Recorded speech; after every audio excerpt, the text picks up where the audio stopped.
Welcome. President Cyril Ramaphosa signed the Expropriation Bill into law in January 2025. And since then, the debate around expropriation and especially the question of nil compensation has been sparked again, both here in South Africa and abroad. Joining me in studio today is Theo Boshoff, CEO of Agbiz, to discuss the complexities of the issue. Welcome, Theo. Thank you. So, the question of expropriation. What is it? How does it tie into land reform? And what is international best practice? And how do we fit into that? Excellent question, because it's in South Africa, obviously there's this unique linkage with land reform, and that's why expropriation is so topical in the public discourse and in the debate.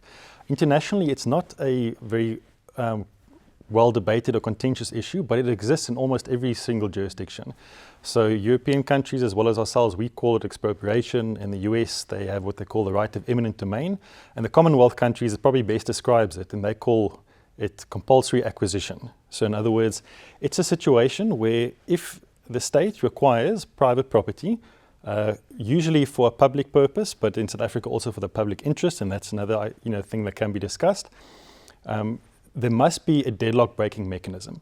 So the first course of action for the state, any state in the world, will always be to try to purchase a property. It is a much simpler process to try to reach agreement with the owner. So if, for instance, a highway or a dam needs to be built, or even a nature conservation area needs to be proclaimed, there'll always be attempts first to voluntarily acquire the property. But the logic behind that is that this public purpose or public cause like that can't be held to ransom by one single landowner if they refuse to sell the property, no matter what the price is. And that's where this expropriation or compulsory acquisition powers come in. So it's a means of acquisition, it's not a policy. I think that's important in the South African context as well, where people talk about a policy of expropriation. Are we now going to, after this act's been signed, is the policy now to move away from purchase and sale to expropriation? That's almost a bit of a paradox because the one always has to follow the other one. There will be various policy reasons, and of course land reform being the most topical one within South Africa. That's the policy decision, the reason why the state might need to acquire property. But then there's several different means in which the state can acquire property. And expropriation is always the last resort. If all else fails and the state cannot go without that property, it's going to frustrate a large public project or public interest, then that's the last resort that the state can go to. So by definition, it's without the consent of the owner. So you say, I'm sorry that you don't want to sell it. We're now going to effectively force you to sell it.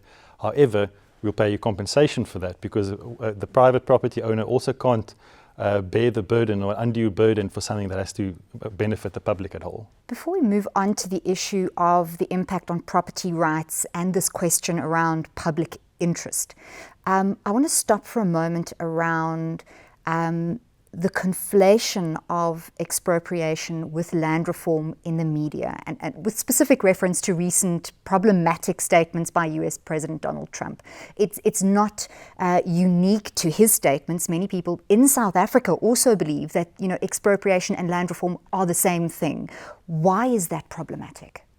It's very problematic because land reform is obviously it's part of our equality right within the to try to reach substantive equality in South Africa. We have a unique history that we need to set right, and that's sort of the policy imperative that we're trying to follow. South Africa is not unique in that regard. Other notable countries, there are a lot of Asian countries. South Korea had a very successful land reform program. Many South American countries, where a lot of our case law and the concept of land claims and restitution, for instance, was influenced very much by Eastern Europe and Germany specifically, following the end of the falling of the Berlin Wall, where again there was property that had to be given back to their rightful owners.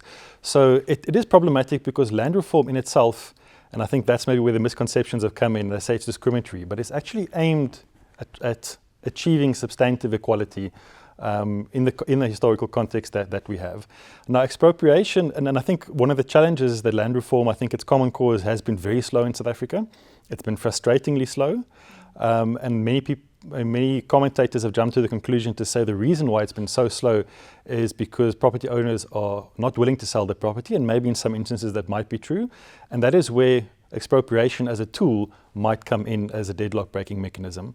But I can never foresee the instance where And in fact, the act that was just signed into law also won't legally allow it to be the case where expropriation is the first port of call, where the state decides for land reform purposes, we need this long list of properties, we're now going to expropriate them.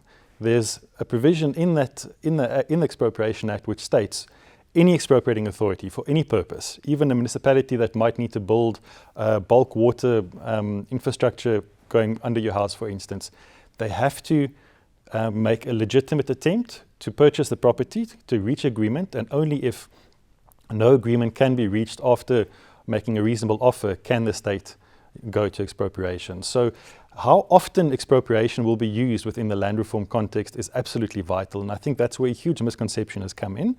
Of course, one will have to see, because it's inversely related to whether or not landowners are willing to sell the land where there is a valid claim or where the land has been identified for land reform. But it really is conflating land reform, which is why we're doing it, and one of several ways in which we can do it, the how, which expropriation is one part of the toolkit that government now has. Let's look at property rights. That plays a very important part in economic stability. What is the impact of the expropriation bill on property rights? Again, I think there's a huge misconception that having an expropriation act waters down property rights in some way. But actually, and this is unfortunately a bit legalese, but in our constitution, nowhere in our constitution does it say you have a right to property. If anybody in South Africa had a right to property, then the state would have a duty to make sure you have property, which is impossible to enforce. We have what's called a negative right or a passive right, which simply means the state can't interfere with your property right in a manner that is arbitrary. And what that means is that there must be a legitimate public purpose. There must be a very good reason why the state limits your property, your rights to use a property. And of course, when it goes as far as expropriation, compensation must be payable. So it's actually not, the concept of having property rights and property trading hands is not, those are not mutually exclusive. And expropriation is one way in which it can trade hands, but obviously only the state can do so. And I think a very important concept, implicit in that as well, is that there must be legislation that states the purpose, the reason why it takes place. And all property rights can be limited. A silly example being a 2-year-old can legally own a motor car, but they can't drive it if they don't have a license or they're 18. That's a limitation on property. Expropriation is just a very unique and extreme form of of limitation, where it goes so far that the state actually acquires the property and then a compensation has to be paid. That brings us once again to this idea of arbitrary decisions being made and this debate around public purpose or public interest. There's once again a misconception that depending on who is acting on behalf of the state, that they can arbitrarily make decisions around expropriation. Just lay that out for us. 100%. So the Act, as well as Section 25 of the Constitution, says that the state may only expropriate for public purpose or public interest. And I do think that perhaps a misconception around that is that it will open the floodgates, that the state can now basically thumbsuck, or if they have the opinion that something is in the public interest or for public purpose, they can expropriate. That's not the case. So that would be beyond what the law allows them. There has to be an empowering legislation, a empowering provision in legislation which specifies the who, the what, the where, the when, the why, before expropriation can take place. And if you challenge the legitimacy of that reason or that act, then you can say, but we don't believe that's in the public purpose or public interest. So a good example would be public purpose is generally accepted to be things such as infrastructure. So for instance, if a highway has to be built, it's a public purpose. There will be a legislation that allows, in this case, probably the Minister of Public Works or the Minister of Transport to expropriate to build it. If you're unhappy with that, you can challenge it and say you don't believe that's truly a public purpose. The same thing with public interest, but where it comes in South African, the South African Constitution explicitly states that land, water and related reform is in the public interest. So it's not limited to that, but just to ensure that there's no debate about whether it's in in the public interest if the state were to not need the property themselves, but to take it away from one person and hand it out to another person with compensation, then the Constitution does cover to say that's in the public interest. But where that comes in, I think for land reform, which is obviously the most contentious purpose for expropriation in the public discourse, we've got 4 pieces of legislation that have been on the statute book since the 1990s, which sets out the who, what, where, how, and the process that must be followed. Land claims being the best example. There's a long process that must be followed to prove that it's a valid claim. Only once it's a valid claim does the state have an obligation to acquire the property on behalf of the beneficiary. And then that means of acquiring the property will most likely be purchase or sale, but where they fail in that, they can expropriate. Talk to us about this list of properties up for nil compensation. That seems to be a bit of a myth, but there's a lot of worry about it. It is. It's one of the more complicated ones to explain, and I think also one of the ones where we will have to wait and see exactly how it's applied to fully understand what the impact is. There was this big debate, of course, and you'll recall, about amending the Constitution to say to take away the compensation requirement. That didn't take place. So the overarching factor in the Act, as well as the Constitution, is that when property is expropriated, there must be just and equitable payment, reflecting equitable balance between the private person's interest and the public interest. So it's not a simple formulation. I know a lot of people have asked and say, but is it market value plus what percentage or minus what percentage? It depends on the circumstances of each case. And where this debate came in is that in the Act, they stated not it will be just and equitable, but they said it may be just and equitable toward nil compensation if you take all circumstances into consideration. And then they list a couple of circumstances where property is abandoned, where property is not being used and it's held for what they call speculative purposes. Labour tenants is also specifically mentioned. And it's an interesting one because from a purely legal theoretical point of view, it is possible to argue that there might be cases where it's just and equitable to award nil compensation. The example I can think of perhaps, and again, it will have to wait to see how the courts interpret it, but if a property is expropriated and the owner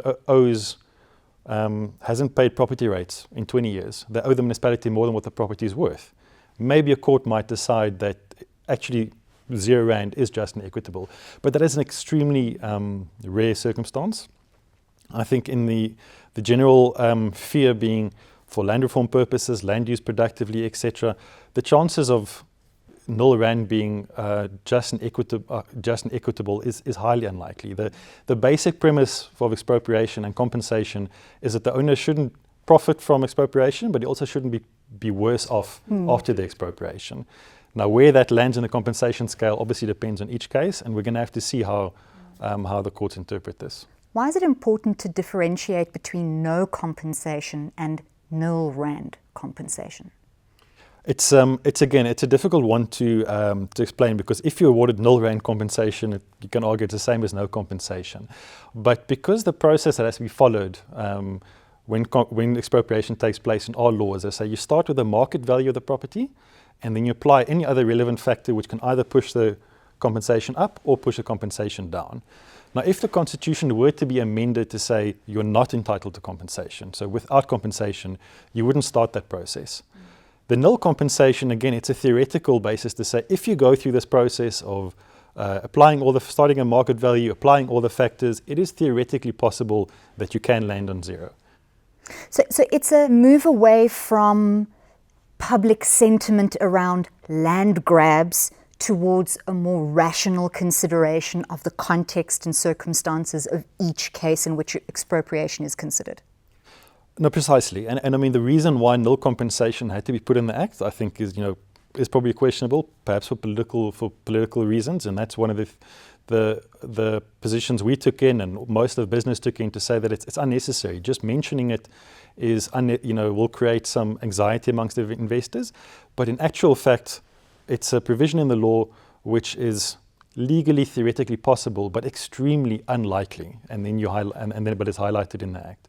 So it is a difficult one and again, we're going to have to see how the courts apply it. But the important aspect of that, and again, the Expropriation Act is a procedural piece of legislation.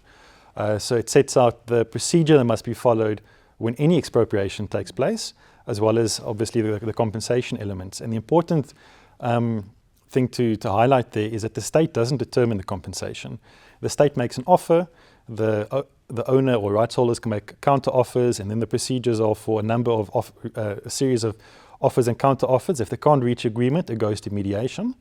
And if even after mediation they can't reach agreement, a court has to decide what's just and equitable.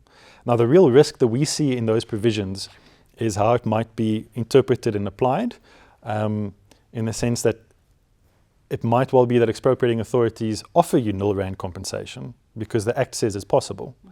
And then it leaves it up to the owner to basically fight all the way to the courts.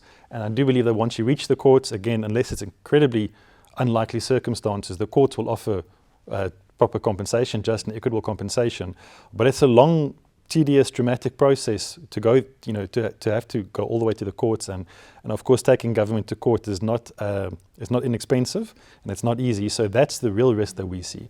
The risk of it affecting property values because property has been taken with nil compensation is incredibly unlikely. But the risk of protracted long litigation, if the state gives offers of nil compensation, that's the biggest risk we see. Is there also provision made in the Act for instances where an owner has a mortgage on the property and then expropriation processes kick in? Absolutely. So there are multiple rights that can exist in property. Obviously, ownership is almost like the mother right, the strongest right, but a mortgagor has got a right. There might be a long-term leasee that lives on the property that has a right. Even unregistered rights, such as in agricultural properties, farm workers, etc., that reside on the land.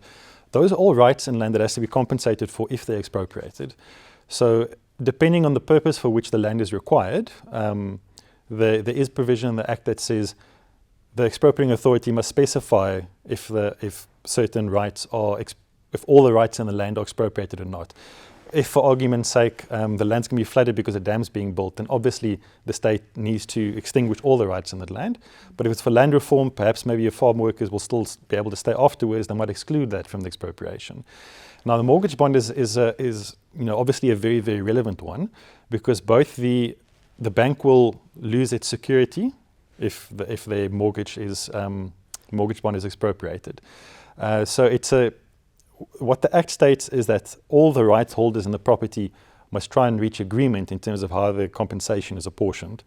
Obviously, if there's a lot of money owing still on the property, then the mortgagor has an interest in a portion of the compensation, but at the same time, so does the owner. If there's a long-term tenant, that might also be the case.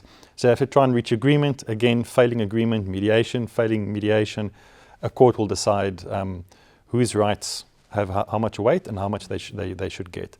An important aspect, though, and this is maybe where our Act differs slightly from some other international examples, is an expropriation doesn't extinguish the debt that you have with the bank, because a property cannot take a loan, a person takes a loan. The property is simply the security. So what would happen with that loan if the compensation isn't, for instance, sufficient to settle the full loan? It would become an unsecured loan for the bank. So the owner would still owe the bank the money, but the bank now has got no security to fall back on. Theo, take us through some of the most common misconceptions around expropriation in the South African context. There are a number of misconceptions. I do believe that probably the two most important ones is that the Act, or the fact that we now have an Act, gives the government essentially a blank check to pick and choose properties to seize. And I think the second one would probably be that there's no compensation payable. So both of those are far more nuanced. Again, as we mentioned, there has to be an empowering legislation. It's not an extra legal process. It's still a highly regulated technical process where you can approach the courts at any point. And the compensation one is a lot more nuanced. Even though there's talk of nil compensation and the drafters may have envisioned some circumstances that would lead to nil compensation, ultimately the fact is that a court decides, and it must be just and equitable in all instances. Theo, what have you as AgBiz and the broader agricultural community identified as the biggest risks within the expropriation debate and the processes surrounding it? So the Act, we believe, to a large extent is legally sound, but the impact of expropriation, the impact of the Act will be directly proportionate to how often it gets used and the types of offers of compensation that we get from the state. So again, expropriation should be the last resort, and it's, legally speaking, it has to be the last resort. But if it is used often, then perhaps it can have an impact. And the offers of compensation is probably the most important element. So if the state adopts the approach to say, we're going to offer you minimal compensation, even nil compensation, and leave it up to the owner or the mortgage bond holder to take us to court, obviously that will cause a huge amount of conflict and litigation. We hope that won't be the case. We trust it won't be the case, because I don't think that's the intention of the legislation. But that's ultimately, time will tell, I think, how it gets used, and once the court has had the chance to interpret the legislation and apply a couple cases, we'll also get a lot better indication of what the courts deem as just and equitable compensation. Thank you, Theo. That puts a lot of those misconceptions to bed. No doubt we'll continue to see this debate in South African society and in the media, but hopefully, we're getting closer to finding a solution that addresses those risks that you've mentioned. Okay, thank you very much.